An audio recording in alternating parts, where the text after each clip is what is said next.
Okay, this is a timber gate that I painted recently. I just wanted to explain a little bit about the process I took while I was painting it and the products I used to finish it off.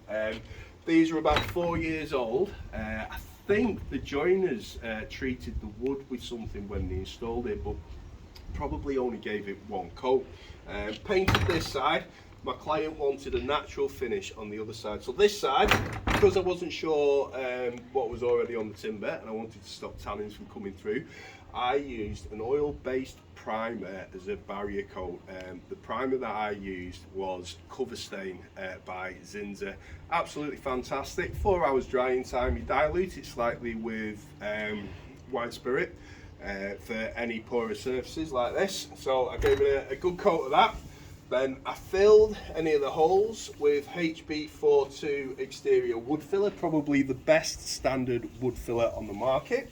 I gave it all a sand down, I gave it a dust off, and then I gave it 2 coats of WeatherTex MS11, which is a multi-surface renovation paint. And the reason I like it, number one, it's breathable, even though I use an oil-based primer.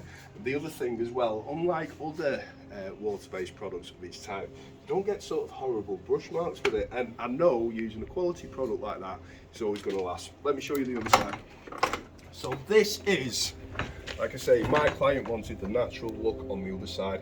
The wood itself, the timber itself, was quite stained. All I did, I gave it a good sand down, I dusted it off, and I gave it 3 coats of Fiddy's HD wood oil.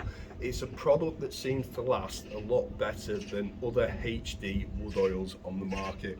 It's very, very easy to use, it's quite thin, and it's manufactured in Britain, whereas a lot of the comparable brands are sort of manufactured overseas and then brought in. This is actually manufactured in Cardiff, and it's a product that I would recommend to anyone, to be honest.